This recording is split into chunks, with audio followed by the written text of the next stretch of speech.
Guerre Russie-Ukraine. Quelques brèves que les médias occidentaux ne vous donneront pas. Le Premier ministre hongrois, Viktor Orbán, a publié un décret interdisant la fourniture d'armes à l'Ukraine.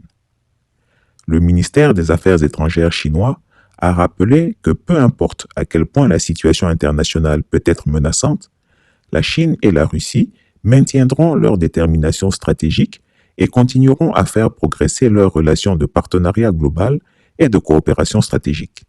L'avion russe abattu à Kharkiv était un bombardier Su-34. Le missile intercepteur était un Buk caché quelque part dans la ville. Voici un sapeur-pompier ukrainien pris en flagrant délit de mise en danger de la vie d'écolier. La vidéo parle d'elle-même. Ce sapeur-pompier ukrainien, reconnaissable par sa tenue de protection, transporte un engin piégé ou un cocktail Molotov jusqu'à une cour de récréation. Cela pour servir la propagande anti-russe. Tout ça là pourquoi? N'est-ce pas plus simple de négocier, dialoguer et faire la paix? Le New York Times a publié, et je cite, « Une famille abattue par l'armée de Russie alors qu'elle évacuait Kiev en Ukraine. La mère et ses 2 enfants sont morts. » Un photojournaliste du New York Times a été témoin de la scène. Les soldats ukrainiens essayaient de sauver le père. Ceci est une infox, car au moment des faits, l'armée russe était à 20 km de Kiev. Tout ceci est théâtral.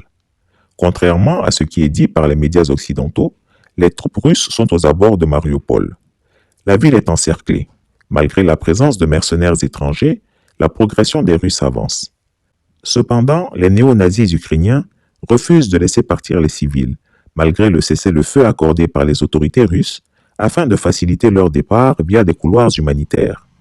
Écoutez ces témoignages de rescapés des escadrons de la mort ukrainiens. Огонь ведется из жилых домов, да. Это видят в окна все люди. Там ездят танки, там ездят грады, минометы на легковых машинах. Людей не выводят вообще. Люди сидят в подвалах, маленькие дети. И там много людей. Дает Россия коридор. Ну, пошли. По дороге у нас стреляли сзади. Это прямым минопаном. Лежали 1,5 часа не шевелясь. Когда уже замерзли, побежали. А кто как стрелял? Кто? Стреляли украинская армия сзади нас. Вы не знаете, какие там именно подразделения? Националистические украинская армия. Мы зашли на блокпост украинский оставленный. Там не было людей вообще. Я еще подумал, мы отлично выйдем. Метров 100 прошли в вашу сторону. И по нам начали сзади стрелять. Прилетела артиллерия, мы как легли. И 1,5 часа не шевелясь. В городе никто не знает про гуманитарные коридоры? Никто не знает. Я вот соседям своим говорил, никто не знает. А что говорят власти? Как власти не говорят ничего, связи нету, радио нету, оповещений никаких нету, ни домоуправ, никакие слова. Нас обстреливали, дом разрушен, муж погиб, и его не могут вынести. Я вчера, когда нас увозили, 3 дня он лежал в доме. Ребята, которые нас выводили, сказали, что похоронят. Но где потом узнаешь? Все, у меня ребенок остался на другом конце города. Я не знаю, что с ней, жива она ли.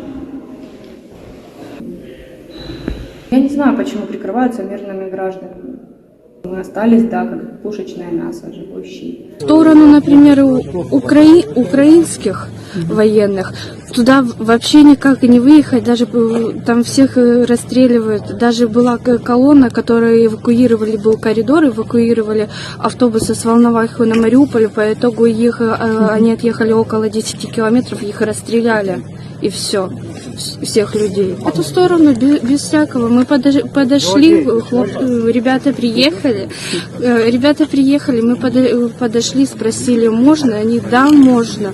Мы поехали в Донское, там какие вещи вы взяли, сказали там бабушкам, что мы едем.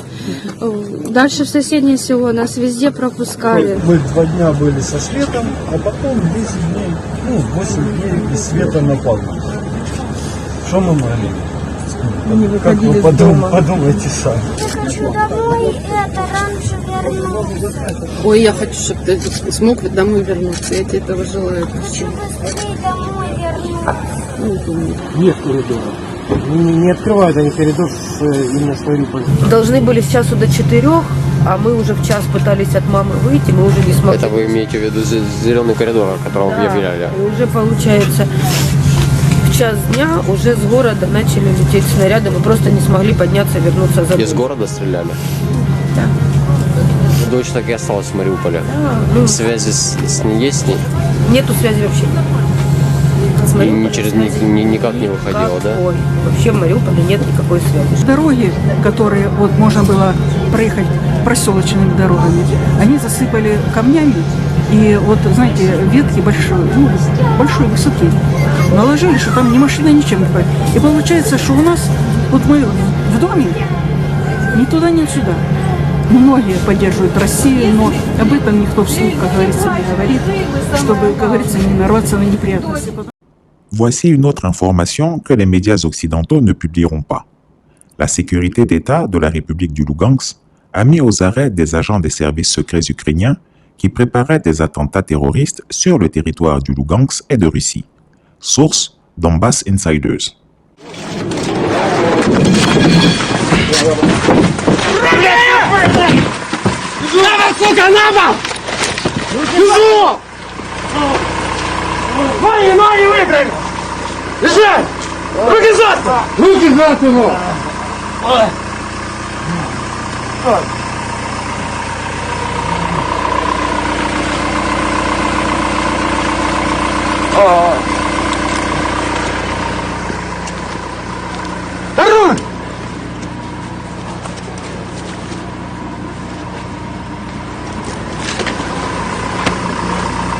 Вы под себя!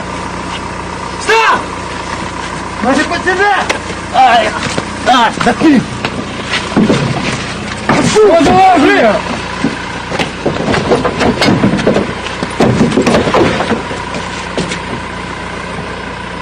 Держу.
Je commence à être convaincu que seuls des néo-nazis peuvent agir ainsi.